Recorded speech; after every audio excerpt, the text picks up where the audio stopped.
Hey y'all, look where I'm at. I'm doing some visitations of the Jack Daniel's Distillery. So, yeah, I'm trying to do some video inside. I'll show you what I find. See you soon. Oh, I'm still zoomed in. Whoa, stop. Well, here it is. Now, what you can see, I'm gonna walk over here towards the main building. I'm a squire, so I don't know if that gets me special privileges or not. Here's your entry. I'll do a walk-in part, and then I'll actually do another part to post with all the fun stuff. Squires park all the way out there, but yeah, oh, I guess, yeah, I do have the best parking because you can't park in here. Haha, nice. I already got a perk. Jack Daniel's buses. Oh, you see them back there? Oh, you can't see the labels. Come over here. That's alright, guys. I'm trying to do my best with the camera. There we go. Jack Daniel's. Alright, zoom back out.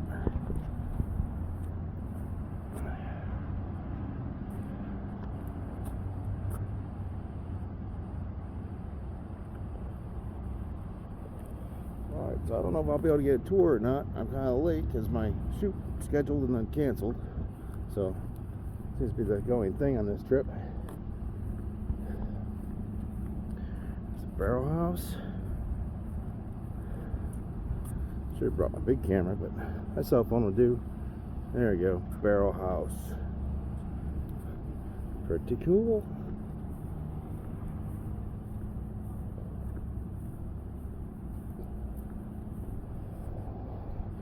More stuff for your safety. Here's the main building.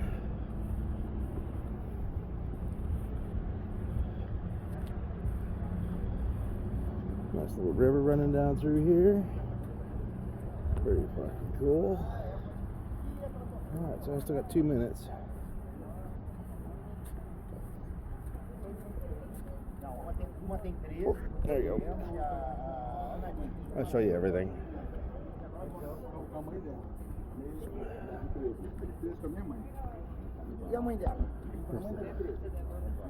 Part of the house. The welcome center. There you go.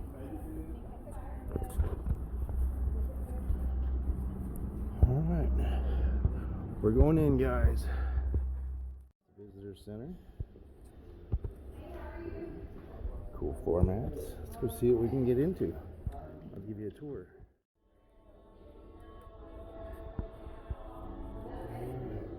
See it? I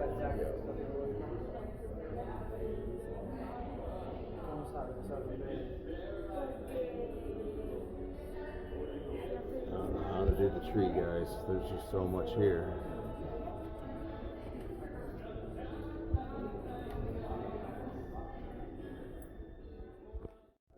Before we go out here to get started, just a couple quick reminders. This tour is going to be mostly all outdoors.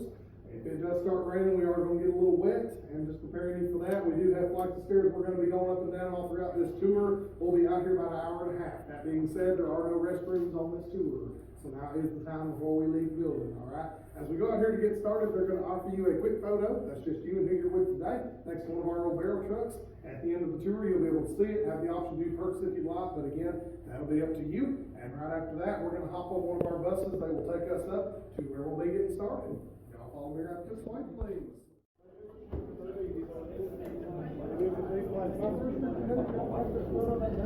You'll be going to take it, and if everybody else will, just wait right up here on this porch for me, please. If you like that photo, that's fine. If you like that photo, just wait right up here. We're going to be hopping on this bus right now. Okay? Come on out this way. Appreciate it.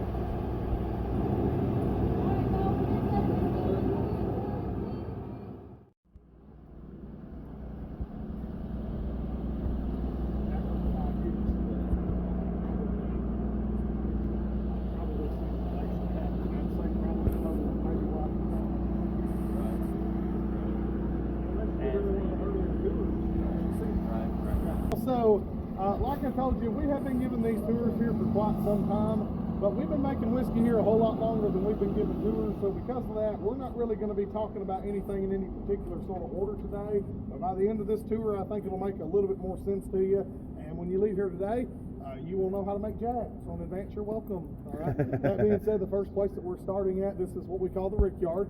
So this hard sugar maple wood, which is what you'll see stacked up out here, this all comes from within about a 70 to 80 mile radius where this distillery sits. We use this wood to make charcoal with. Now, I know that might sound different right from the start here because yes, we do make whiskey, but we make charcoal as a process, part of a process of how we use to make our whiskey itself. Every single drop of whiskey we produce all goes through 10 feet of hard sugar maple charcoal drop at a time as it's clear, and as it comes off that still, that's 140 proof. We do this because of over 150 years ago, it's the same way Jack did it. And Jack wasn't the only one doing it back in those days. This used to be called, where we call it charcoal mellowing now. At one time, more people knew it as the Lincoln County process, primarily because of where it was being used the most. Lincoln County resides right next door to us now. But at one point in history, this also used to be a part of the same county. A lot of people around here were using this process to make their whiskey in those days. By the end of the late 1800s, pretty much everybody was or had been making a little bit of whiskey on the side. Then Prohibition came along, and we all know how well that worked out. For the South, that of course is when the term moonshine was then born. So the hard sugar maple wood, we take that, it's going to be left all the season out here in the open air for actually about 8 months before we actually take it and burn to make charcoal with. But they already bring it stacked cut in the form of what's called a rick when it gets here. We have 2 gentlemen that make this charcoal. They've been making all of it for about the last 20 years. They're going to take 4 of these ricks of wood at one time. They'll be stacked underneath one of those hoods right out there, like you see those, or well, like you see them over there stacked to the side. The 4 of them get put underneath the hood. Before they set the fire dead center of the 4 ricks, they will spray that wood down with accelerant first, and it is not lighter fluid, it is whiskey. 140 proof, white lightning moonshine to be exact. Taken and labeled in this little red can right over here, whiskey for destruction. So, as you can imagine, that's going to get that fire going pretty good for us. But when this is done burning and we get a neat pile of charcoal, that's going to be the start of what eventually will be that 10 feet. Once we have that, we're going to start dripping all that whiskey through it, all drop at a time.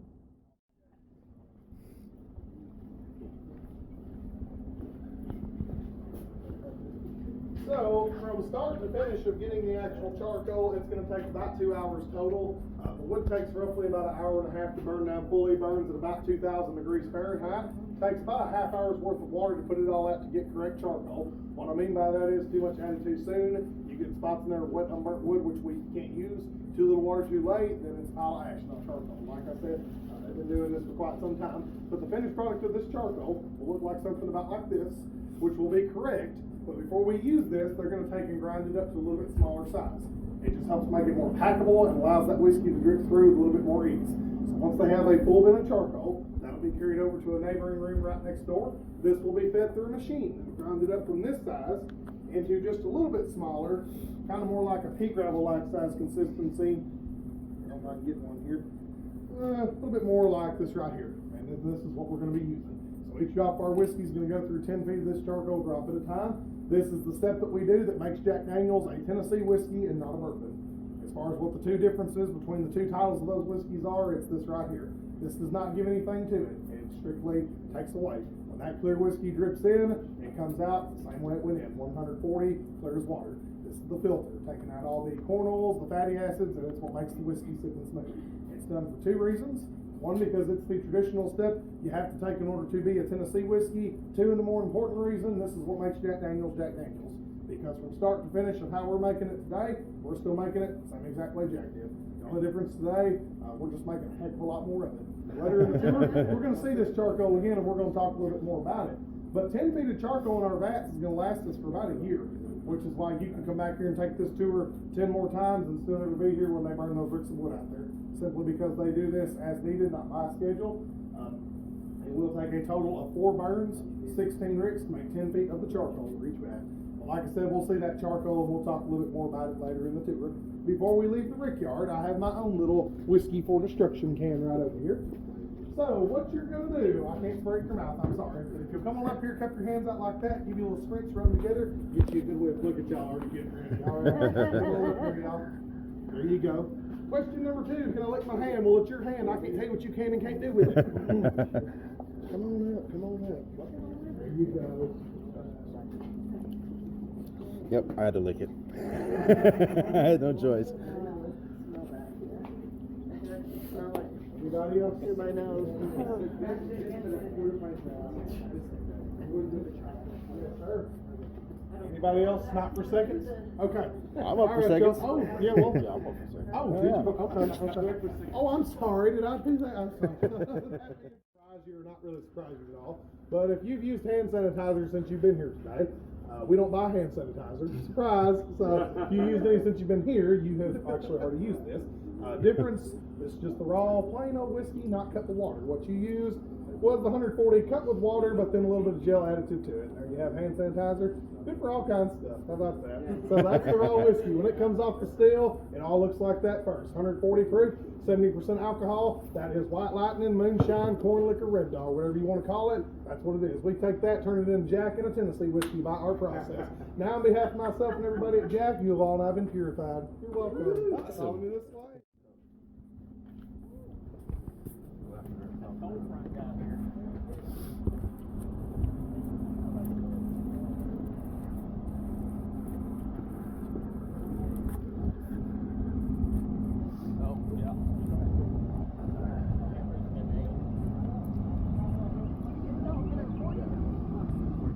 Folks, if y'all would stick close to the right-hand side of the road for me.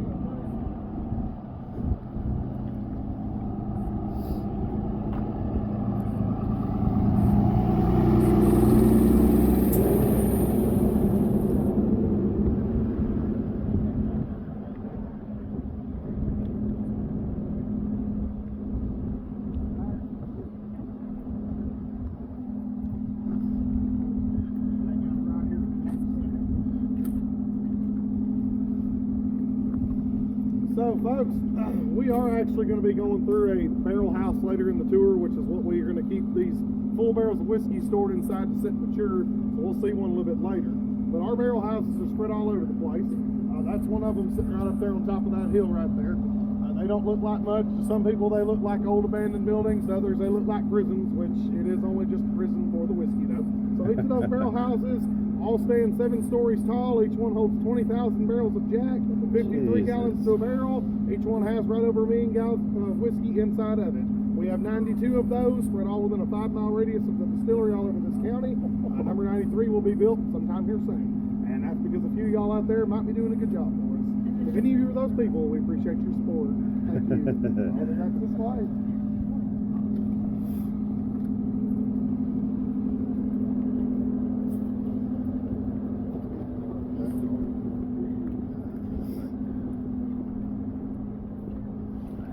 So folks, here at the distillery, we do have our very own state-of-the-art fire brigade trucks and equipment. These are not them, all right? A couple of our old ones that we used to rely on at one point in time.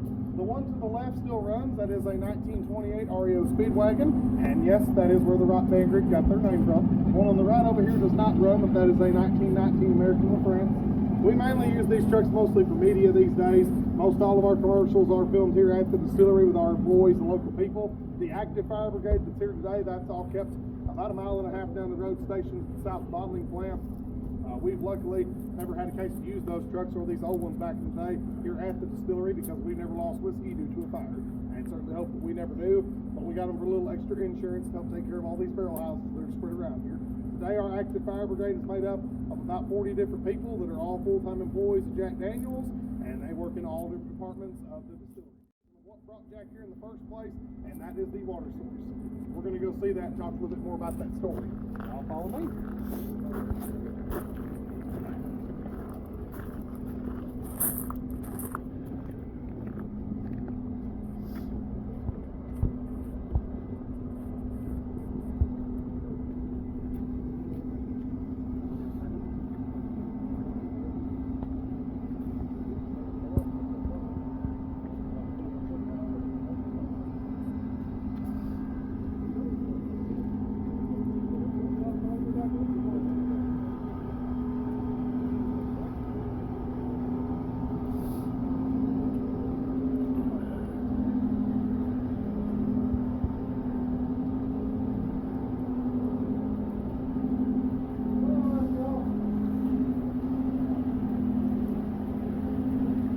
Come on up. Fingers are love and don't stand on the light. Please don't get anybody falling in the water source. We like that one up in the water.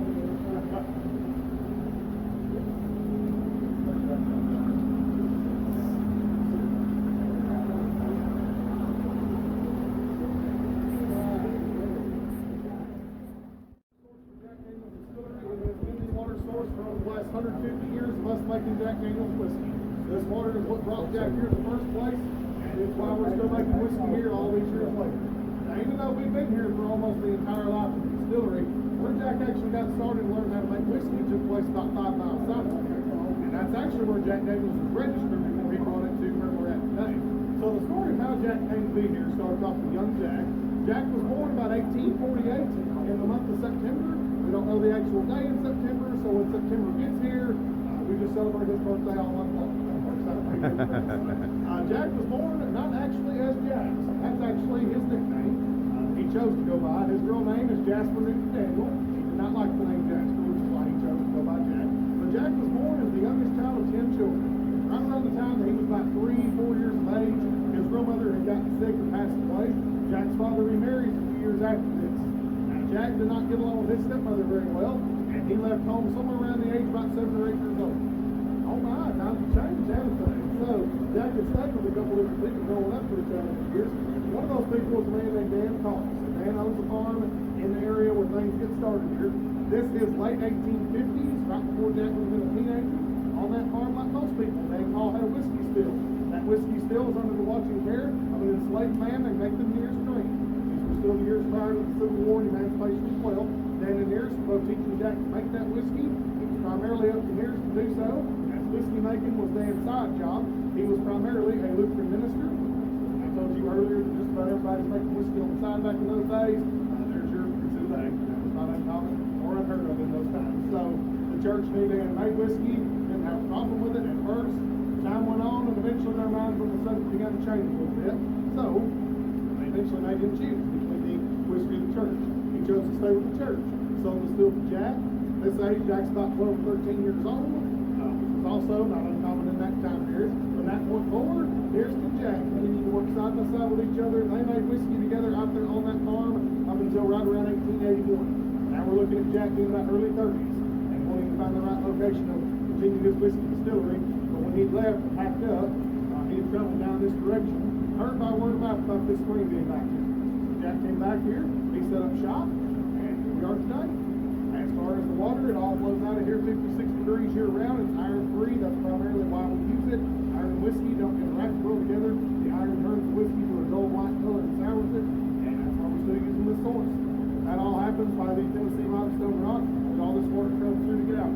That purifies the water at the source, filters out the iron as it flows through. That's what gives us our naturally purified spring water.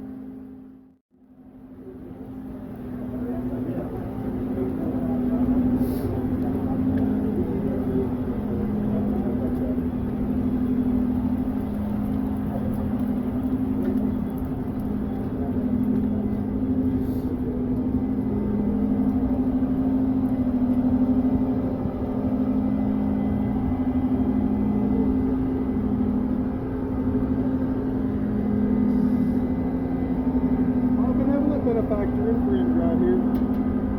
So folks, we got a couple statues for Jack. The original one is actually the one standing inside the visitor center. The statue inside is 1,600 pounds of white Italian marble. He was sculpted the year 1941. He stood out here from that year to the year 2000 when this 600-pound bronze statue of Jack was sculpted and placed here. The difference is this one shows a little bit younger Jack. One of the visitor centers a little bit older Jack. Jack was 5'2". This statue stands 5'6".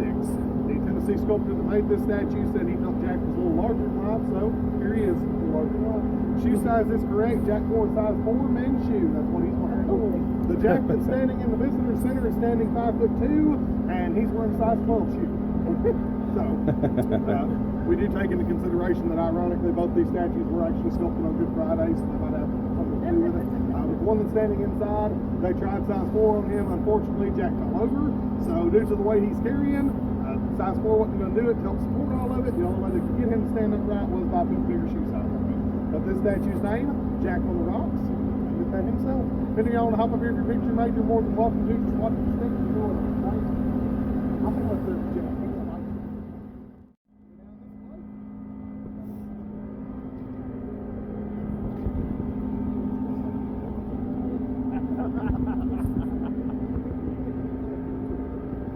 Go ahead. No, go.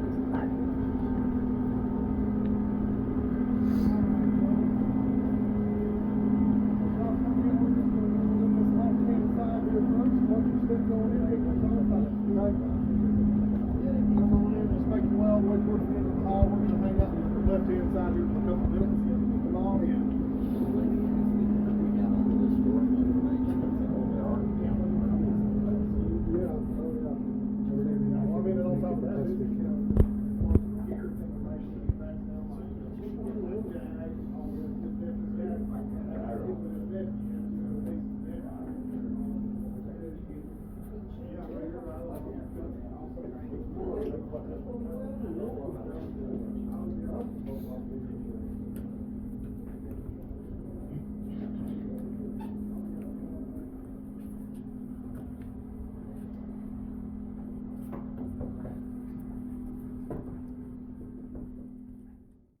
original part of the building that we'll go into in just a minute. It's all actually from this wall over what Jack and his crew had built. The additional part you're standing in right now, this was added on after Prohibition was lifted and we started making whiskey here again. That's because this was the headquarters for Jack Daniel's Distillery nationwide, worldwide, up till the year 1956. And then in 56, things changed a little bit, that brand, or for our brand that year as we knew it then. We're going to talk more about that here shortly. This picture is of Jack and his crew, though, taken right about the time the original part of the office was built. One thing about this photo you would not know unless you look close enough, Jack right here is the only man standing in it. And there are a couple other gentlemen in the photo who we're also going to note here, this being Jack's nephew, Lynn Motlow. We'll get back to him in just a minute. The gentleman sitting next to Jack is not Nathan Nearest Green. We still, to this day, I've never found a photo of Nathan that exists. Nathan did have two sons, George and Eli, and we believe that this is George. And so George and Jack grew up together on the Call Farm and were close to about the same age. There are still relatives and descendants of both families that work here at the distillery today. And each of these individual portraits will show you our master distillers, dating back in time when Prohibition first hit, leading up, and right around to about where we're at. So, Mr. Chris Fletcher, for right about a year and a half now, has been our master distiller here. A few of these gentlemen, myself, most of the employees that work here, what we call generational workers. Today there's anywhere between 1 to about 7 generations of us here, that are all families related to each other. Chris is a good prime example of that, as he now holds the same role and title today that back in the day his grandfather, Frank Bobo, used to hold. Frank did that here for 22 years, from 66 to 88. He's been gone now for about a full 3 years and passed away at the age of 91 years old.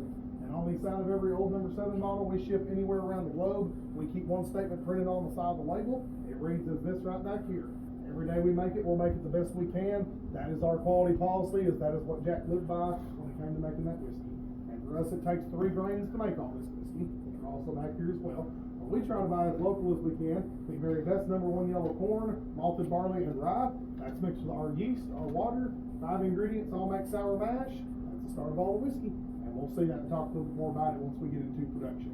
But we're going to go ahead and make our way to the original part of it here. Pictures are fine, all in.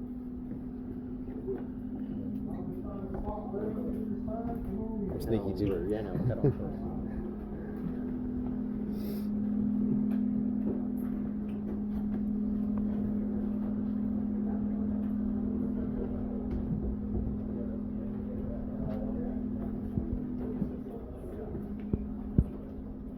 So folks, when we come over here, so everything in here is pretty much as it was when Jack was alive and well, minus the electricity. That's about it. So other than that, hardwood, the walls, the desk, and his safe, all sitting in here like it was when he was alive and well. So this safe has a part to play in the story of Jack's death. This all happened early one morning in 1905. Jack was the first person to get to work that day. We don't know why, because Jack's not usually an early bird, but he got here first thing that day to get something out of this safe. We don't know what it was. But he got down here, tried to open it up, and he had forgotten his combination. This makes Jack mad. He loses his temper, hauls off, kicks his safe, hard enough to break his left big toe. Now, as he did that, he was not too quick to go see a doctor about it. By the time he did, gangrene had already set in. This is 1905. There is no such thing as medicine other than whiskey. That's about it. So the only thing a doctor could do for Jack now was to start amputations. So they start with the toe. That didn't work. They cut him off the foot, off the knee. They cut his whole left leg off at the hip in order to try to save his life, and that did not work. That all took place within about a 6-year time period. And in 1911, Jack Daniel passed away around the age of 63 from the gangrene infection he received by kicking this safe. And so, folks, there are several morals to be taken from that story. All right, the one that we all live by here, which is the easiest one to follow: don't ever go to work early because it just might get you. All right, kill you, get you, kill you either way. But yeah, we live by that pretty well every day, except for a few of us on Good Friday. We get a little over anxious on that day. Now, Jack passing away 2 years after Prohibition starts and dying as a lifelong bachelor. He never married, never had children. Left this distillery and everything over to his nephew, Lynn Motlow. So, Lynn's the main reason the Jack Daniel's Distillery and Whiskey is still here today, because this was his for all the years of Prohibition. To say that he got something done would be a very big understatement. So Tennessee goes dry pretty early. He moves Jack Daniel's out of Tennessee down to Birmingham, Alabama for about 2 years. Alabama went dry. He moved it up to St. Louis about 8 years after that. Later came back to Lynchburg, opened up the hardware store down on the town square, which is now the merchandise store for Jack Daniel's. And as he did all those things, he got involved into the political world, eventually got himself elected to the state senate, and he helped lift the Prohibition law here in the state of Tennessee. In 1938, we started making whiskey, been making whiskey ever since. He ran this distillery up until his death in In 1947, then it was left to his four sons, the Motlow brothers. They ran it up till the year of 1956. In 56, they sold the Jack Daniel's Distillery to Brown-Forman Corporation in Louisville, Kentucky in that year for $20 million, which was not a heard of amount of money back in those days. And these gentlemen making that decision to sell, we're willing to say they made a pretty good one. We are still with Brown-Forman today, and Jack Daniel's now ships to over 174 different countries all around the world, and it all comes from right here in Lynchburg. So as far as the production side of it goes, we're going to go right outside here. Talk a little bit.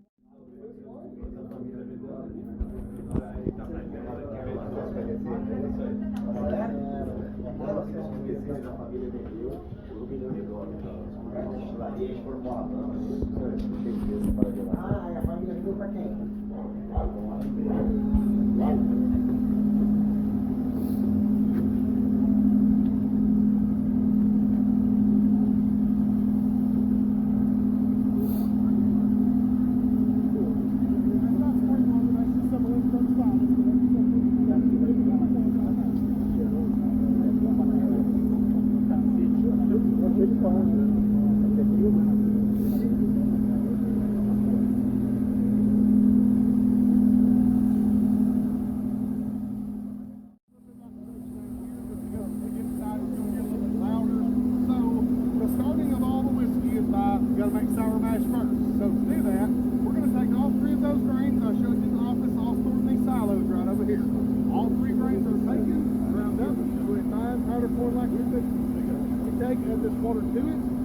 Together by itself first.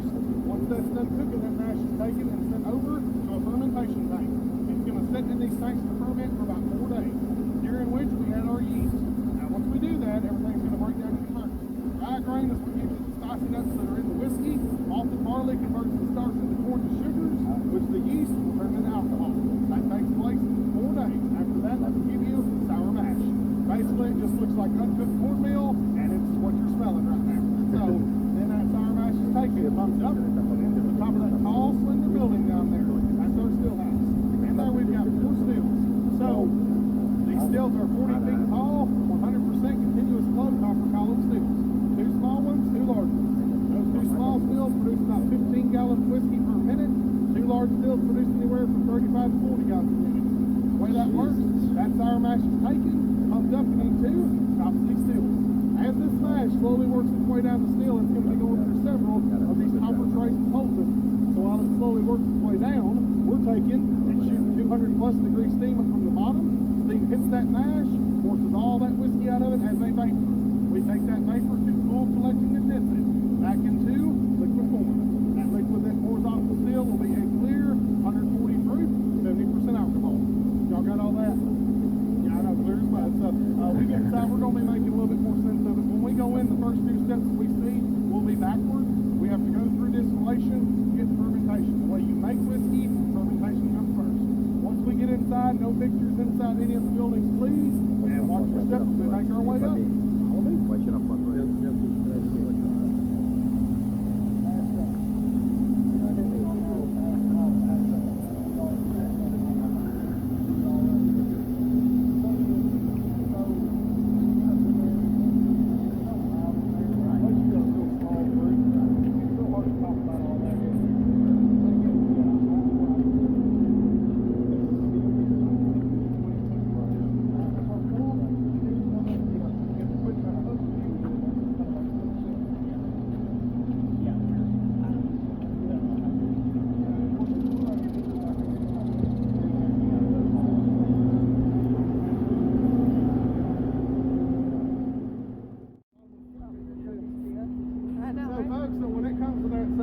So once we're done with all that mash and we get all the whiskey out of it, at that point, now pretty much what it is just good vacuum forming. And that is actually what we use it for. So when we're done with it, it gets pumped right over the hill right next door to what we call slop field.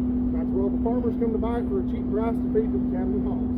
And when I say cheap, I mean cheap. I've seen it as high as $1 a ton. I've seen it as low as 30 cents a ton. Everybody comes in here, water tanks, tanker trucks, once, twice a day, all day long, every day. Next to Jack, beef cattle is the biggest thing in this county, and that's because of all this mash that we got to get rid of. But in the steps of making the whiskey, though, step 1 being fermentation, which we just saw. Then step 2 being distillation, as the 140 proof whiskey pours off that still. Then it's on its way over to step number 3, which will be charcoal mellowing. That's what we're going to head to next. No pictures inside, please.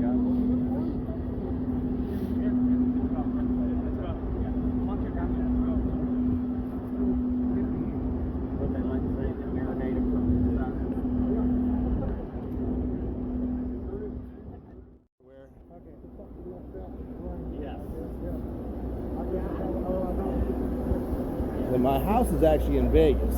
Okay. So, but I've never there. I haven't been home in like 6 years. Okay. This is your first time here? Yes. I always wanted to come though. I'm a squire, so I figured, hey, we'll go. And then I was actually just working over in Memphis. I'm like, you know what? I'm running over here real quick. Yeah. Long time fan. First time.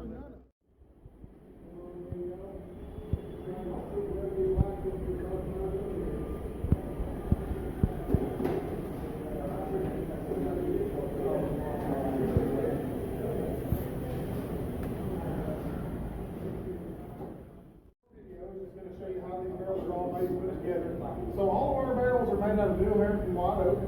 We do make our own barrels. We are the only U.S. major whiskey distillery in the world that still makes our own barrels. There are 2 cooperages off-site to do that. One cooperage is in Trinity, Alabama, and the other one's in Louisville, Kentucky. This is going to show you how that's done, and then we'll talk about that whiskey sitting inside of it.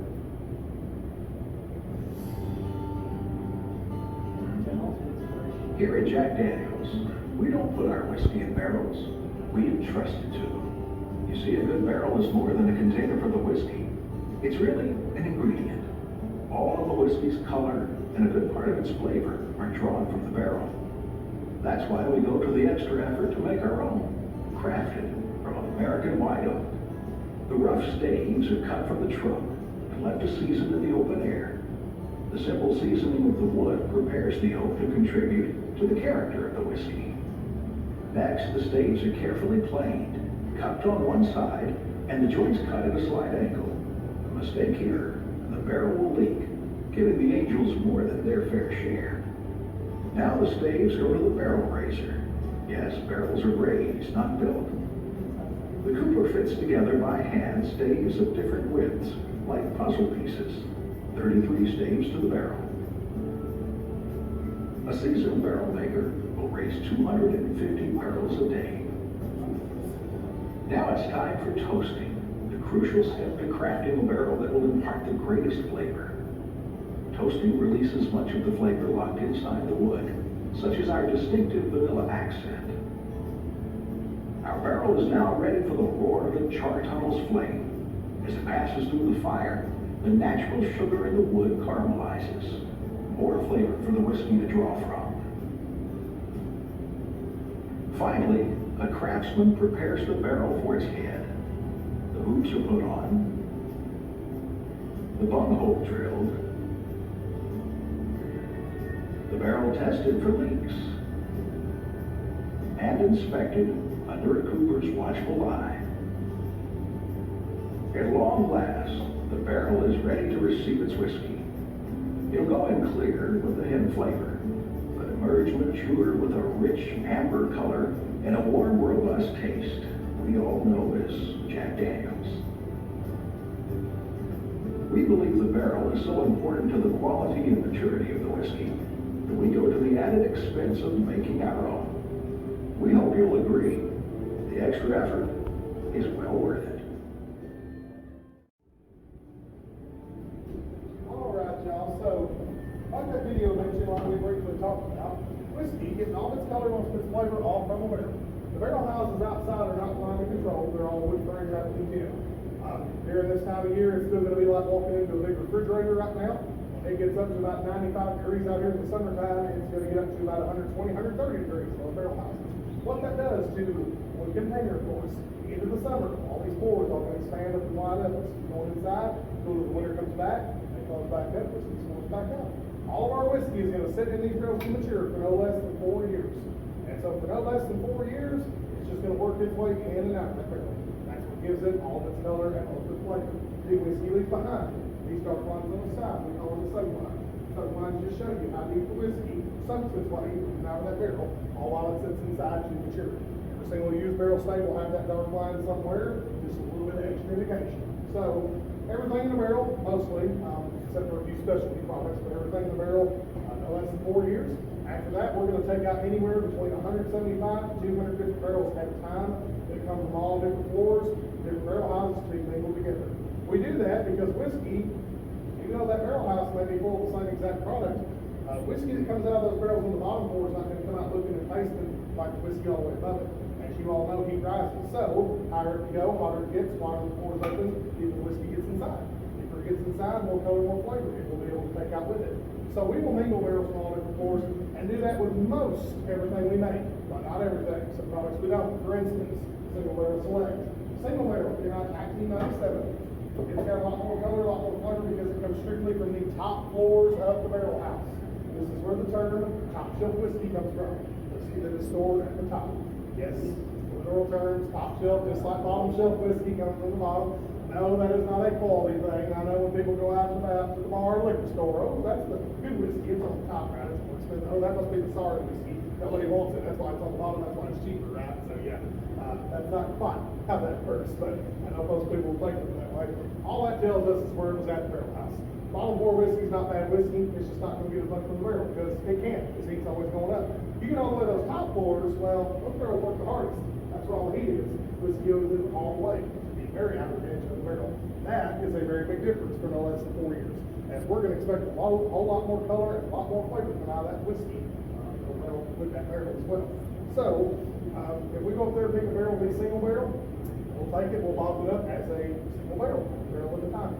That means every time you buy a bottle of that product, it could be from a different one of these each time, and if it is, it's going to taste different every time. These barrels are what give the whiskey its own unique characteristics and flavor. No two barrels are alike. We use the barrel one time. After that, the majority of these make their way over to Scotland and Ireland, the Scotch and Irish whiskies in. Canadian rye whiskey makers buy them, wineries all over the U.S., rum companies like McCarty, Louisiana Hot Sauce Company. Pasco spends 3 years in the Jack in the barrel. We disperse these barrels about as much as we do the whiskey. Ones that don't go everywhere else, you keep them here and use them for everything else.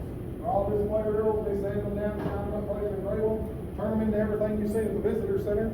Trash cans, flower pots outside, barrel cut in half, Adirondack chairs, rocking chairs on the front porch, all made out of barrels. That is, believe me, only in the stars. I will let you take a guess at what my house is decorated in. If you want yours to be the same way, it's all there at that hardware store on the square for you today. You're at this lane. Coach, y'all are welcome to take pictures here for the library.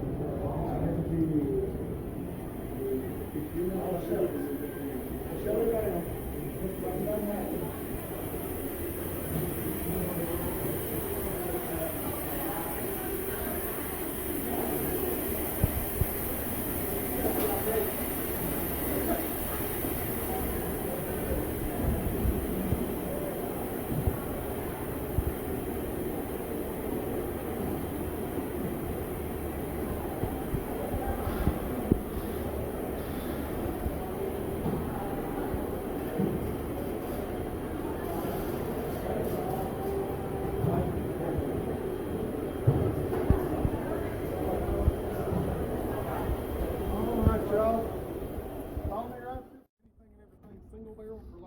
It usually runs first shift only Monday through Friday.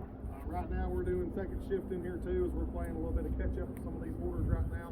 So everything else is all bottled up and shipped out 1.5 miles down the road to the South bottling plant. We have 7 lines down there that run 3 shifts Monday through Friday. This is our oldest bottling line, and it was actually the only one that we had up until about 1985.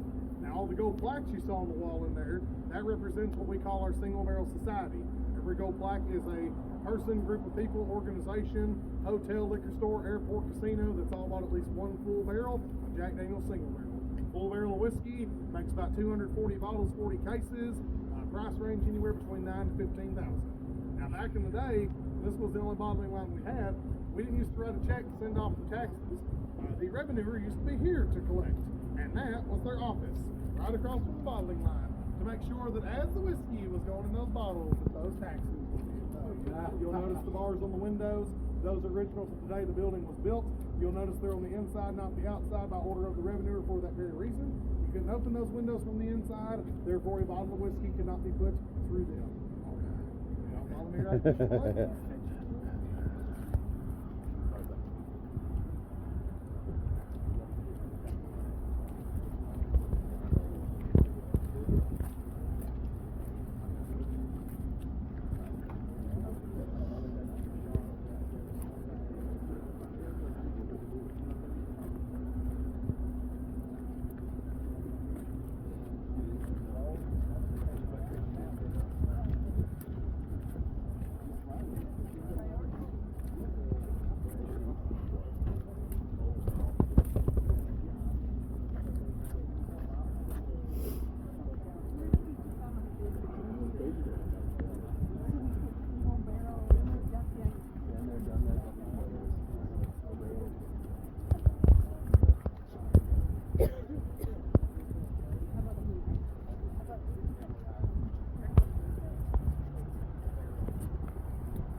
right, y'all, we go in here. Just no pictures in this front part, please. We'll be able to take.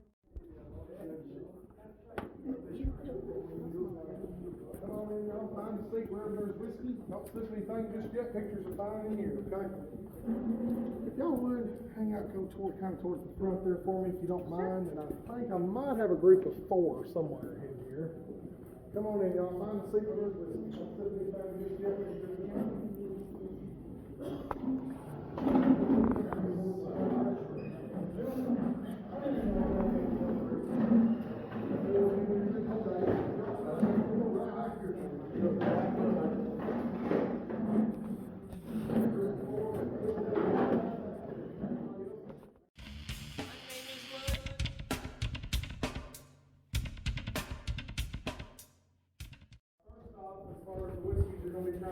A couple of these maybe you have never seen before, or maybe you just never got the opportunity to try, or maybe there's a couple you've been looking for and you can't find, so we're going to be talking about all those sort of things tonight. But the whiskeys you're trying today, we're going to be going to order from left to right in front of you. Now, this, of course, being for you, so I say that to say that we, of course, hope that you find a product that you like today. If there's a product that you don't care too much for, you're not going to hurt my feelings. This is not for me, this is for you. I know this may be very hard to believe, but I know what each of these products taste like. So, it's very shocking. So that being said, the first thing I would like you to do for me, go ahead and get you a sip of that water if you would that got there, and then smell the back of your hand, no matter which one. I know it sounds different, but just trust me for just a minute, okay? So, what that does, believe it or not, is actually going to neutralize and reset all of this. The sense of your smell, the taste buds, and how it's on your tongue to hopefully give you that full flavor and aroma from each whiskey, if you do that in between each of those samples. Like I said, yeah, I know it sounds strange, just trust me. Alright. So this first whiskey that we've got, being something called the Red Dog Saloon. So, before we get into that, I'm very well aware that everybody in here has a different sense of smell and taste. There is one thing that's the same about all of us, though, universally, and that is how those taste buds on your tongue are set up. When we eat or drink anything, the first thing we always detect is the sweetness. Those taste buds sit right on the tip of your tongue. That's about the size of your thumbnail. Spicy notes always hit you sides and back of your tongue, and then you have your finish. Whether it's smooth, has a bite to it, that's different for everybody. But this first whiskey, Jack Daniel's Red Dog Saloon, special edition. This was done for about the 125th year anniversary for the saloon. So Jack owned 2 saloons on the town square of Lynchburg back in the day. One was called the Red Dog Saloon, the other one was called the White Rabbit Saloon. White Rabbit is now the name of our bottle shop up here in the visitor center. Now the thing about it is primarily what's different is the label. What's in the bottle is old number 7 in 86 proof form instead of 80 proof. Now I know that's not a very big difference as far as alcohol content goes from proof to proof, but for some of you, it may make all the difference in the world, especially if you're a traditional old number 7 drinker on a regular basis.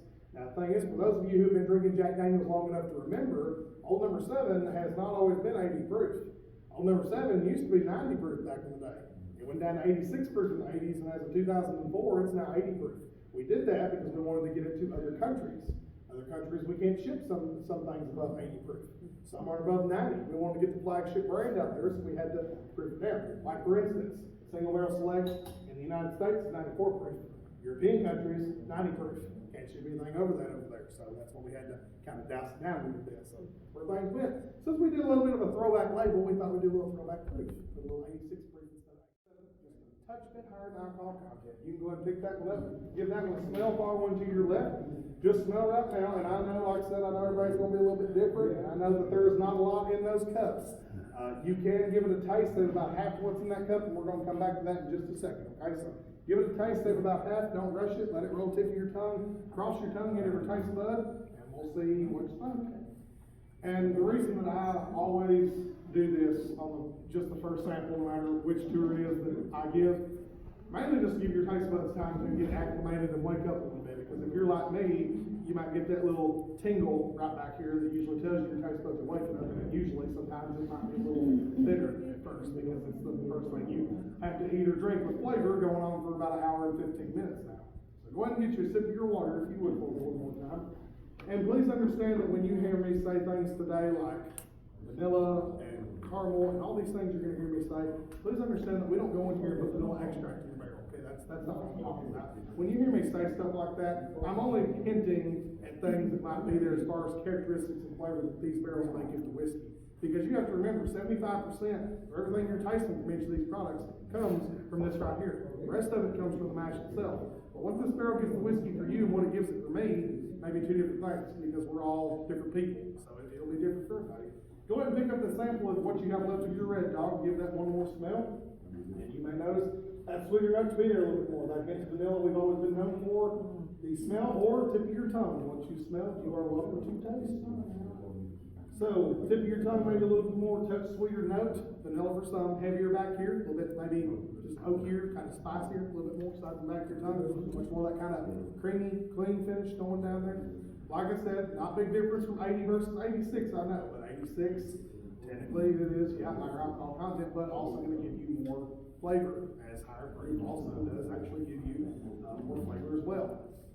Anybody a Red Dog Saloon fan? Anybody like that whiskey right there? Got any takers on that one? You do? Okay. All right, y'all. You go ahead and get you a sip of your water, and we'll move right along. So you kind of get where I'm going with this now. We're kind of looking a little bit more technical at whiskey's profile, which is actually made up of three things: the aroma, taste, and finish, as it goes down. And the thing is we talk about the vanilla accent. So the number one mixed drink in the world, Jack and Coke, and the question for that is why? Well, you're going to keep hearing me talk about vanilla. So, vanilla accent, Coca-Cola shares that with us. That is why they complement each other. Now, if you don't like Coke products, then don't drink it. Duh, right? So, that being said, I know everybody has their ways that they like to drink it. I know that I certainly do. That being said, if you like Coke products, fine. If you like Pepsi products, fine. All right? So, that being said, I'm kidding with you. Drink it however you want to. All right? It's your whiskey. Do what you want to do with it. Be responsible with it. Do what you want to do with it. That is the end quote from us here. Now, moving right along to this next one. That Red Dog, though, is something that hit or miss whether you have it back home or not. We actually don't produce this anymore. The thing is that if it's back home, I'm sorry, yes, don't shoot the messenger, okay? We had it in the bottle shop earlier, they ran out.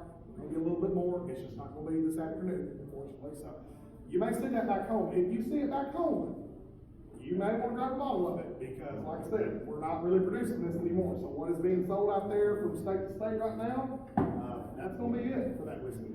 But now this next whiskey right here is something maybe a few of you have been searching for and you can't find, or maybe you've never had it before, maybe you've never even seen it before. So this is Jack Daniel's Sinatra Select. Oh, yeah. Did this in 2012. Yes, we are talking about Frank when we talk about this whiskey. Besides the packaging, what separates this? So, the barrels are all toasted, white oak, charred barrels. That particular whiskey is going to come out of a barrel. Instead of like that, we go back to this little number to it right here. We go back and cut grooves inside. So, cutting grooves in here, all the way around the inside of the barrel. Exposing that whiskey to extra layers of the oak. Comes out, gives it that much more dark, more rich amber color, makes it a lot more oakier, smokier, much more bold tasting for you. But you can go ahead and pick that one up and give that one a smell. So the thing is, folks, is that when it comes to this whiskey, me personally, a lot of caramel to the nose. Not really much of anything really so much on the tip of the tongue, but all more back here where it's oaky, not quite as spicy, with kind of a super sort of smoky finish. But really super smooth. Now, no, I didn't tell you the proof, and I'll tell you that in a minute. Go ahead and try not to worry about the proof. Don't worry about the proof, okay? I'm not saying that to scare you. I'm not doing that to be a jerk either. I just don't want you to focus on the proof, okay? People get focused on that proof a little bit too much sometimes, and they let that determine on whether or not they're going to like the product. The thing is, higher proof, folks, does not mean that it's going to absolutely just burn the you-know-what out of you, okay? Yeah, I know. Now, I'm not saying if you go back and you find 135 proof moonshine, that it's going to be going down like silk, but yes, I have had some whiskeys that it was such high proof that it was quite scary at how easily it went down, really. From brand to brand, from barrel to barrel, and from product to product, that every one of those things can change, all depending on who's making it and what's in it, honestly.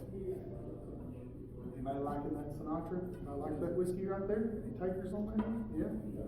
The thing is, that one is 90 proof. Now, we didn't go up much, 86 to 90. Now, for some of you, maybe that's kind of super smooth, surprising for you. For some of you, maybe not. Now, if you're more of a whiskey drinker, then that's probably going to be pretty smooth for you anyway. If you're not, maybe not so much there.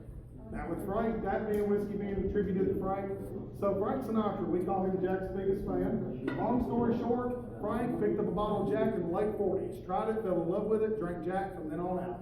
50 years of his career, he talked about advertised Jack Daniels, not because he was paid to do so, just because he loved the product. He'd get up on stage, bottle of Jack, rocks glass. Always drink it, 3 cubes of ice, 2 fingers of Jack, and a splash of water. We now call that Frank Slay, appropriate, right? And he would say Jack Daniels is the nectar of the gods.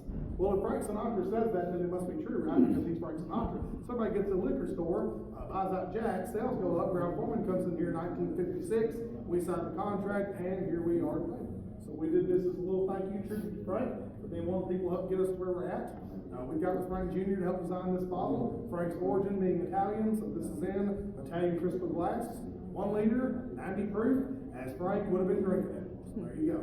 It's about Now this $200. whiskey right here, the thing So about it good. is Yeah, that I've this had it. is very, very hard to find right now. So that being said, that is why we don't have it up here. It is out there. It is just very hard to find, and that's because of the type of glass that it comes in. That is not something that we're easily acquiring right now, this day and time. That being said, it's out there. It's just very hard to find. It used to be $200 a bottle. I can't guarantee that's what it's going to be anymore, because now we don't make as much of it. They're changing it more and more. The liquor stores are pricing it up when they finally get a bottle of it. So, depending on where you find it, is all depending on who's selling it, what the price is really going to be. But it is out there. $200. It's a John Travolta or Frank Sinatra bottle. Frank Sinatra. If you get a hold of Lee's in Now, folks, Vegas, this they next usually product keep a right here, stockpile. when it comes to Jack Daniels, this is primarily what I keep the house, what I stick to. This is my friend right here. Jack Daniels Single Barrel Select, 1997, 1 barrel at a time, top floors only, 94 proof. This barrel number on the corner, that little number is going to tell you, no matter where you go in the world, you see any 2 of these bottles sitting next to each other on the shelf. If they share that same barrel number, it's the same exact barrel of whiskey. Those bottles will taste the same. 2 different numbers equals 2 different barrels. If it is 2 different barrels, then those 2 bottles are going to taste different from each other in some sort of way. And the thing is that the differences can be slight, then it can be the difference between daylight and dark. The barrel does truly change the whiskey that much by what it wants to give it with its characteristics and flavor. We don't alter this, so whatever the barrel gives it, it's what it gives it. It's Jack and Tennessee whiskey, but it's its own whiskey every time it gets bottled. You can go ahead and give that a smell. Hey fellas, quiet down a little bit back there, okay? Thank you. So that being said, this whiskey right here, for me, a lot of times is going to be more, I know a lot of people talk about the caramels, more of the butterscotch. If it's a super sweet barrel, in the front of your tongue, maybe a little bit more of that brown sugar. Like I said, I know where do these things come from a lot of times. And the thing is you pretty much pick whiskey up, you smell it, you taste it. It's a first little hint and notes of things that you have that you just kind of have to take it and run with it at that point. How we all describe it differently, our taste buds, because again, we're all different people, so it's all our person smelling and tasting. Once you smell it, you're welcome to taste that. Here's the thing though, it's really kind of hard for me to give you a description on both of these, not because I don't drink the product, but to put this in better perspective for you, you all have the same 2 of these barrels sitting in front of you, and I've never had either 2 of these particular barrels today. So if that helps you figure it out better like that, to tell you that I don't know, because I have not had those particular barrels. You don't know what it's going to taste like until you know you have that particular barrel. It does change for each one, and it's all about what you want to get. Be the other door, man. Other door, just one out there. Yes, sir. So with that being said, the whiskey changing from barrel to barrel, and the barrel numbers all changing on there. Anybody like that barrel, single barrel? Like that one? All right, y'all. All right, you go ahead and get you a sip of your water, and we'll move right along to our next one. And again, so next time you try one of these products after today, you can, I know we have all these barrels out here for tasting. Today, you can guarantee everything you've tasted up to this point has all been one grain bill. And it's been the grain bill that we have used from the start of the history of Jack Daniels up until 2004. The only grain bill we had until 2004, which was the black and white label, old number 7. This right here, so all starts that way.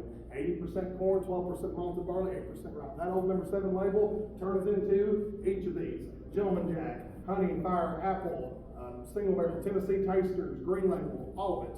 Except when we get to rye whiskey. Now that was the new grain bill we came out with, 2004 rye whiskey. Folks, Prohibition's been over since 1938. Didn't even do one new grain bill until 2004. Didn't do this until 2016. This is Jack Daniels Single Barrel Rye, 94 proof, top floors only, one barrel at a time like the first select. Barrel number is still right here. The thing is, folks, from grain to grain, corn's a little sweeter, rye's a little spicier. These both are 70% rye, 18% corn, 12% malted barley. So the thing is, I know some of you already have your minds made up about rye whiskey. We all make it different from brand to brand. All right, give it a try. You can go and pick that one up. Give that one a smell. Now, even though this still changes from barrel to barrel, one thing that remains constant for me personally is like little hint of the fruity notes, that little hint of banana sometimes in the nose. Once you smell, you're welcome to taste, but tip of the tongue, not really much anything there for me. It's all more back here, where it's like the rye grain in itself, where it's peppery, kind of spicy, sides the back of your tongue, much more of that dry finish as it goes down. Mimicking for a few of you, if you've ever had dry wine, same sort of kind of dry finish. Rye whiskey is very popular. Every Tennessee whiskey and bourbon alike today pretty much makes at least 1 or 2 rye products on a daily basis. We make 4 right now on a daily basis. We will probably make more in the future if I had to take a guess, because it's not going anywhere. It came back to the United States really heavy and popular around 2015, 2016, hence why we did this in 2016. But the thing is, a lot of people prefer rye whiskey to make the cocktail drinks. That's why it's very popular. You know, you don't have to use rye, but a lot of people are going to use rye to make cocktail drinks. They prefer it. A lot of people want to use that. I'll put it this way, if you go up to a bar and you have a bartender that's been in there doing what they're doing for a long time, and they know what they're talking about, they know how to make a good drink, 9 out of 10 times, if you go up tell them you want an old fashioned and they ask you what whiskey, and you just say surprise me, 9 times out of 10, they will probably pick up somebody's brand of rye whiskey. They probably will. Unless you specifically say you don't want rye whiskey, that's probably what they're going to use. It's just one of those things that's it's very popular. If you like making mixers of cocktail drinks, go to our website, click on the recipes tab. There is a whole list of things. You can make stuff with stuff you probably already have in the house in there. But you can go ahead and get you a sip of your water. Anybody like that single barrel rye? Anybody like that one? A few of you? Quite a bit different compared to the first 3 I know. Like I said, those grains are opposite of each other. We went from the majority corn to the majority rye there. This last product right here is something you're not going to see once you leave the state of Tennessee. This is only sold right here in the volunteer state. So folks, this is part of a series that we started going on now about 4 years ago. It's called the Tennessee Taster Series. We have done 7 different products in this series so far. Bottles like this with labels. They're each titled different with different descriptions on what we've done different with them. We've kind of experimented a little bit with like the barrels and some of the grain and stuff like that. This one was the 4th edition. We've done 7 total different ones. This was the 4th one we've done. This is barrel proof rye. It's the same rye grain bill as the one you just tasted, but it's not single barrel. We're going to mingle barrels together to create consistency for this. We're going to leave this at an exact proof, a much higher proof, one that I will tell you after you have tasted it. You can go ahead and pick that one up, give that one a smell. Now again, don't focus on the proof, all right? But as far as the aroma and the tip of your tongue, It smells good. matching with me on both, a little bit of raisin, molasses kind of in there. Understand it's rye and it's higher proof, so you can expect probably big pop right back here. Much more dryness compared to that first single barrel that I just mentioned.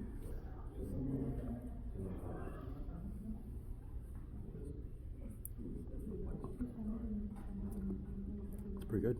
Like that I one? like that, yeah. Now here's the thing, and I guess I should have said this before you tasted it and everything. Alright, so the barrel proof rye, so we have had 3 tasters in the bottle shop. Naturally, since that's the one we're tasting here today, that's the one that got bought out apparently pretty quickly from my last tour. Sorry.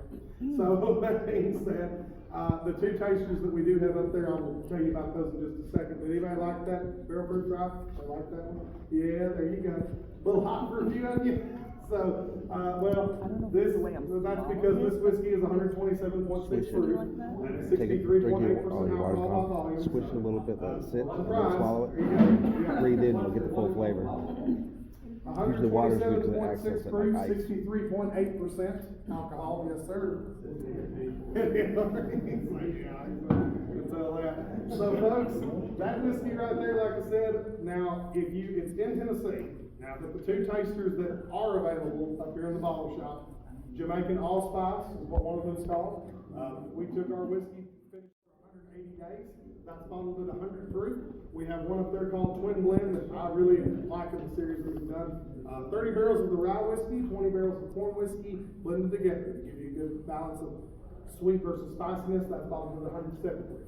But those are the two tasters that we have up there today. If you would like to take that Jack Daniel's coaster underneath your water cup, it's yours. Plastic cups you're allowed to take. The board stays here. Oh man. Yeah, you thought you were gonna get bored, didn't you? So, This was the coaster. yeah, that's a big coaster out there. That's hardware store, furniture, like I said, put it all there. Yes, sir. What's the shelf life expectancy for this jacket? Well, that's the thing. So the good thing about whiskey is it's not like wine. It will not freeze off the bottle. If you open up a bottle of anything tomorrow and you put the cork or the screw lid back on it, you store it properly. And by properly, I mean somewhere where it's not getting a lot of light exposure, like dark, like a cabinet, or that's kept at room temperature. I mean, it'll virtually last forever. I mean, you're not going to see probably any cloudiness where it starts oxidizing for probably about at least 10 years anyway, if it's stored properly, if not longer than that. So it'll take a long time. But of course, if you're letting whiskey go that long, I don't know about you. I'm just kidding. Not one of my dad's old bottles. Oh, yeah, you don't want to. Back in the 70s, and we smelled it, but no, it was no good. Yeah, but it looked like mud. Like thick. So I've got bottles that are 7,500 years old and they're still just as good as the day I got them. Keep them in a cabinet. I wax seal the tops and stick them in a cabinet. They've been sitting there forever. And I actually cracked the 1904 bottle and it was delicious. That's the thing. The biggest thing is that air too. Like you seal it up with wax, so there's no air, no oxidizing going on. So yeah. Right. Yeah, I've had a couple of old school ones that made it here a long time ago. So yeah, they were stored properly like that. Now, folks, like if you would want to take